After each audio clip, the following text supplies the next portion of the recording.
Vamos ouvir então o profissional de comunicação. Gésio, você que é coordenador executivo do Intervozes, muitos países europeus e mesmo os Estados Unidos, que é um país tipicamente democrático, pelo menos assim que nós conhecemos, né? Lá existem marcos regulatórios para o setor de comunicação e órgãos que acompanham e fiscalizam o que vem sendo feito. Por que no Brasil, quando se toca nesse assunto, existe tanta preocupação dos profissionais e dos empresários de comunicação?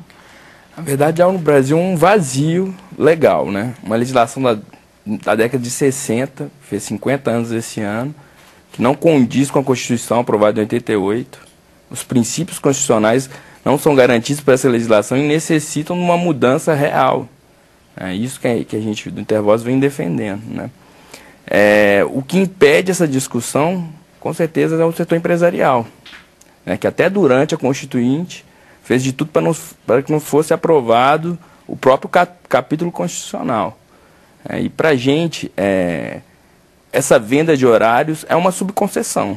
E essa subconcessão é proibida pela Constituição e proibida pela legislação que regula as concessões públicas de transporte, de energia e também as concessões de comunicação, né? Então, assim, discordo do deputado. Os serviços de rádio e televisão são concessões, têm uma finalidade social prevista constitucionalmente, são concessões públicas ofertadas são de propriedade do Estado e o Estado passa para terceiros. Então, pela própria legislação, para fazer qualquer tipo de subconcessão, teria que ser previsto no contrato de concessão. E nenhum contrato de radiodifusão prevê a subconcessão. Além disso, os concessionários deveriam ainda abrir editais de licitação públicos para ceder espaços dentro da sua concessão, que também não é feito. Ou seja, as empresas vendem seus espaços e não coloca à disposição esse espaço para nenhum outro ator da sociedade poder usufruir da concessão pública. Então, quem está ocupando esse espaço são quem tem recursos econômicos para pagar uma quantia muito grande. Então, outros atores que não têm a mesma capacidade econômica entram num setor totalmente desigual. É isso que a gente tem, evidentemente. Então, as igrejas que têm mais dinheiro, têm recursos, têm espaço na televisão, né? As empresas que têm mais recursos têm espaço na televisão.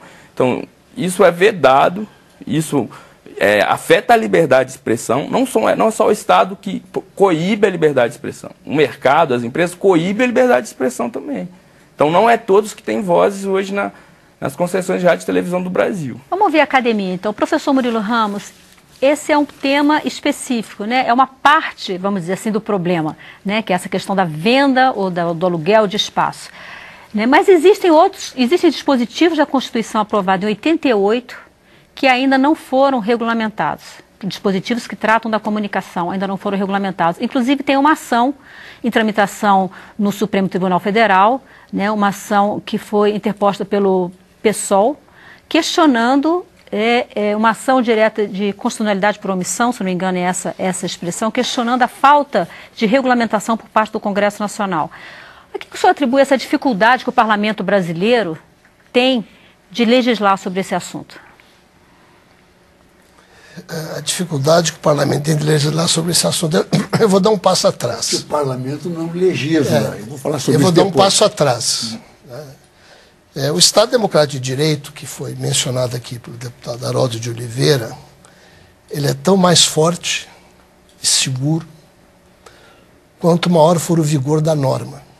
A começar pela própria norma constitucional e, a partir dela, as demais leis decorrentes da necessidade de sua regulamentação como Constituição.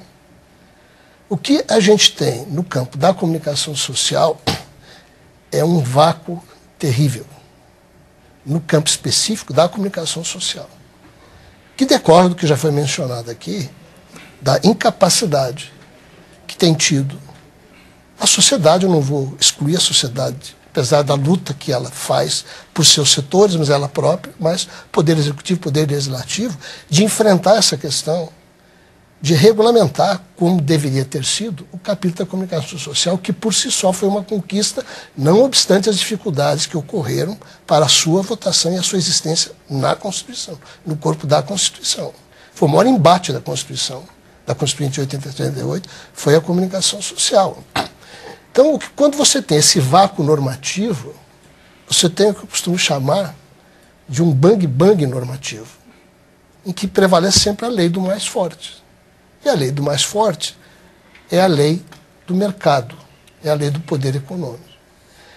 Então, esta é a grande dificuldade que nós enfrentamos hoje para que se resolva de uma vez a questão central, que é a norma, a lei, e não fiquemos discutindo pontualmente, a cada momento, questões específicas, como, por exemplo, se uma programação religiosa na madrugada é venda de espaço publicitário, se é programação educativa, enfim. Eu tenho minha interpretação, posso dá-la depois, mas essa não é a questão fundamental. A questão fundamental é se resolver de uma vez por todas.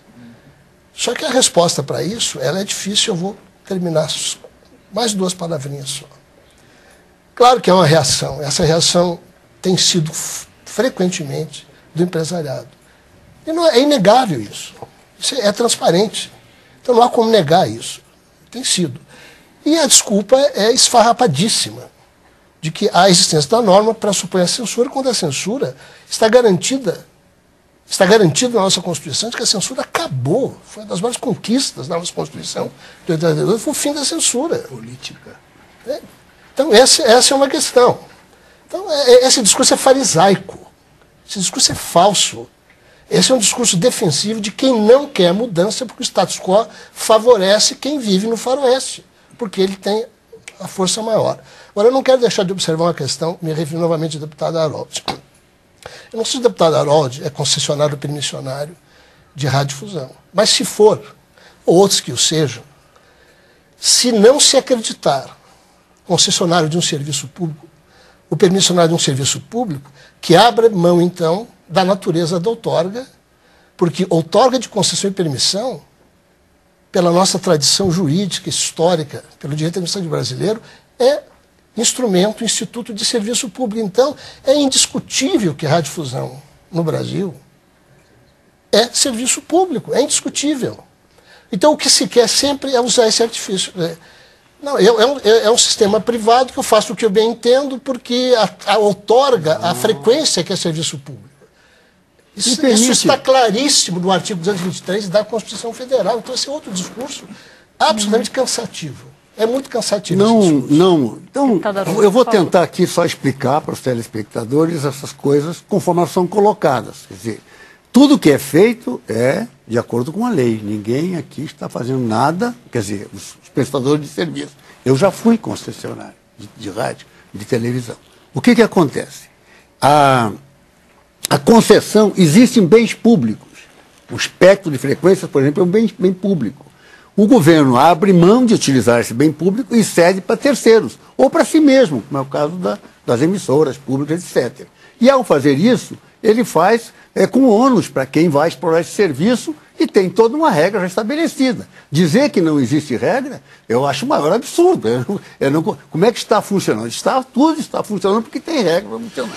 Concordo que a Constituinte, pela sua natureza congressual e feito no primeira metade do mandato do Congresso, ela não teve continuidade, porque a bola não acertaram os acordos enquanto era Constituinte. Iria acertar depois, como legislador comum? Não iríamos nunca. Quer dizer, então não teria condição. E depois vieram outros problemas. Então ficou realmente aí, vamos dizer, uma lacuna, como os advogados e os juízes falam, uma vacatio legis, etc. Mas tem uma regulamentação. E essa regulamentação redundou, inclusive, em criação de agências regulatórias, reguladoras. E essas agências, que deveriam ser agências de Estado, são hoje instrumentos de governo. Quer dizer, existe muita coisa errada que tem que ser consertada para que isso ande direito. A concessão. Então, os serviços públicos, como eletricidade, energia elétrica, transporte público, etc., eles têm mas são definidos em lei. Então, vamos definir radiodifusão como um serviço público. Isso que eu estou dizendo. Já está definido. Vão colocar. Aí não está, não. Já está definido. Aí eu discordo do senhor, você me perdoa. Aliás, trabalha a vida em toda isso aí. Na Constituição, no artigo 223. Não fala que é serviço. Está definido. A concessão é pública. Aliás, tem um erro até no texto, que eu não sei quem foi que colocou no decreto, dizendo que é outorga de serviço. Ninguém outorga serviço. Outorga concessão, autorização ou permissão. O deputado Assis Melo quer falar. Deputado, eu peço que você seja breve, porque nós temos que fazer o nosso intervalo. Isso. Eu acho que assim, a situação aqui, coloco, é sempre o debate é esse, porque é questão de interpretação. Né? Se o governo o que é? Ele é o que gerencia a coisa pública. Se ele determina uma concessão, então, portanto, essa concessão, no meu entendimento, ela é pública. Então, aqui é a questão do entendimento. A concessão é. Se a concessão ela é pública, por que alguém aluga, então, terceiriza a concessão? Aqui nós estamos vendo um processo do seguinte, e para quê? Para explorar o serviço e para ter vantagem disso. Aí, terceiriza a grade de programação. Mas é diferente, não é a concessão. Não é só a grade. Se o cara chega, pega, como eu lhe falei aqui antes, o cara pega a rádio toda e aluga para alguém, não é. Aí eu concordo contigo. Eu concordo. Mas aí já é diferente. Sim, já é outra coisa. Aluga a concessão toda, não é a programação, parte da concessão. Para isso existe uma agência reguladora. E aí tem uma regra. Pode ir lá. Você sabe que uma concessão, se você me comprar uma rádio que eu tenha, através do Ministério das Comunicações, da Anatel, eu transfiro a concessão para você. Isso é permitido, e a lei permite fazer isso. Agora, vamos mudar essa lei. Isso a tua proposta legal, tá? Agora, por decreto, não. Tem emissoras que não fazem. São contratos de gaveta, eu concordo com o senhor. Concordo, Laranja. Eu estou falando de grade de programação. Grade de programação é uma coisa. Esperado arrendamento, gente. Canal 21 São Paulo arrenda 23 horas das 24 horas de programação. Senhores, nós temos que fazer um intervalo. Eu peço só licencinha. Vamos voltar no debate, que tá bom. Até já.